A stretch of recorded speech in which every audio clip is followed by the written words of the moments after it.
twist. I gotta bang, bang, the boogie to the boogie, say up, jump the boogie.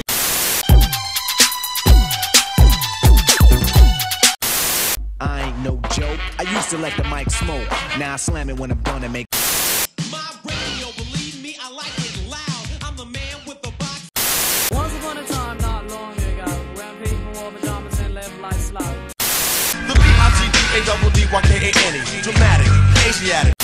1989, the number, another summer. First time I heard hip hop it was the Sugar Hill Gang record, Rappers Like.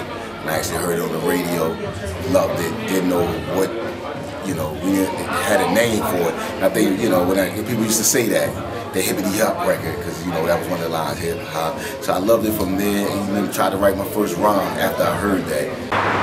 1981, hearing Planet Rock by Africa Bambaataa and the Mighty Zulu Nation. Africa Bambaataa and the Soul Sonic Force representing the Mighty Zulu Nation. You know, it was an earth-shattering moment. After Big Daddy Kane set it off, I was on the hip hop, full degree, full tilt. My sister brought the Queen Latifah Wrath of My Madness 12-inch through the crib when I was in like 8th grade, and yeah, it was a wrap. LL Cool J's Mr. Smith album. That was the first album that I ever bought with my own money. And that was big because like it had cursing on it. And other than that, I had the Dangerous Mind soundtrack. I had US3 Hand on a Torch, which is a dope album. And I had MC Hammer V Inside Out. Look, it was hot back then. First line I remember was hello good looking, is this seat talking, like the whole Rakim song on the subway on the way to Brooklyn. I used to walk around all the time to my big cousins, like her friends or whatever, and it's like anytime she had girlfriends over, I'd be like, hello good looking, is this seat talking? I like this dog. So. The first album I ever purchased was Q-Tip Amplified, and that was produced mostly by Dilla. But I didn't realize how influenced I was by Dilla before I had even heard a hip hop album. My older brother had bought the Fugees album and played it, and I just remember listening to it at such a young age, and I was like, wow, this is awesome.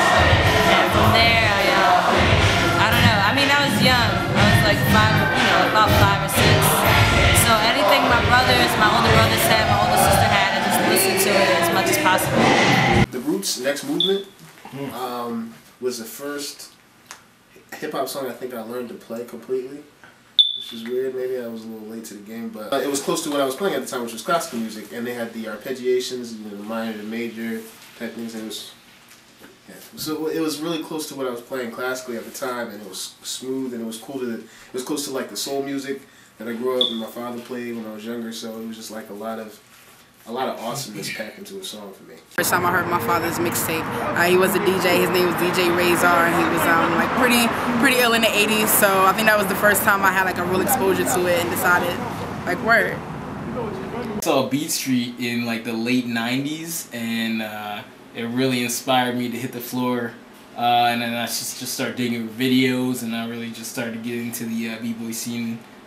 And then with DJing, with scratching, you know, when I heard Mixmaster Mike scratching with the BC Boys, you know, that was very influential. But when I heard songs like Shook Ones or Cool G Rap's joints, you know, he got to trying to, things ain't never gonna change, you know what I mean?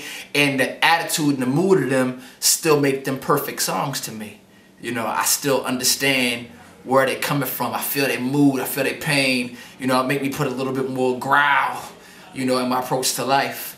I love like the message in it, the feel of it, just the freedom of it, just the free write of it. It's just amazing. It helped me find out who I was as a person. I was able to find like the things that I liked and what I didn't like, and I was able to really start to form myself through diving into hip hop. I found like my love for words, my love for community. The fact that it just reaches a wide variety of people and can touch everybody and inspire people to do things is just, you know, what I love about it. It's inspiring to see, you know, b-boys from Korea to Germany, you know, to South Africa doing their thing and interpreting hip-hop the way they interpret it. And, you know, it's because people can take a part of hip-hop interpret it how they want, right, and throw their own style on it, and that's why we have so many diverse MCs and dancers out there that are doing their thing because they're influenced by other people, but it's constantly building. Its ability to change people. We talk so much, you know what I mean, about these different stories that everybody's carrying around, but hip-hop has a way of not only transforming those stories, but elevating them and taking them to an audience that otherwise would not hear or understand these things that we're dealing with on such an extraordinary level. So between music and just the mind that it takes to create music, I think that in itself is just an amazing, amazing talent. So to bring that to the world, to share our stories through such an influential medium such as music, I think that's what makes it powerful. Hip-hop just, you know, whether you love it or hate it, it's, you know, in the words of Mos Def, people always ask me, you think hip-hop is headed? You know, hip-hop is headed wherever the people are headed. So it's always a good representation from the commercial side to the underground side to all sides in between. Since its inception in the early 70s, it's always been the keeper of black old tradition. You know, it embodies everything that we are, hip-hop is.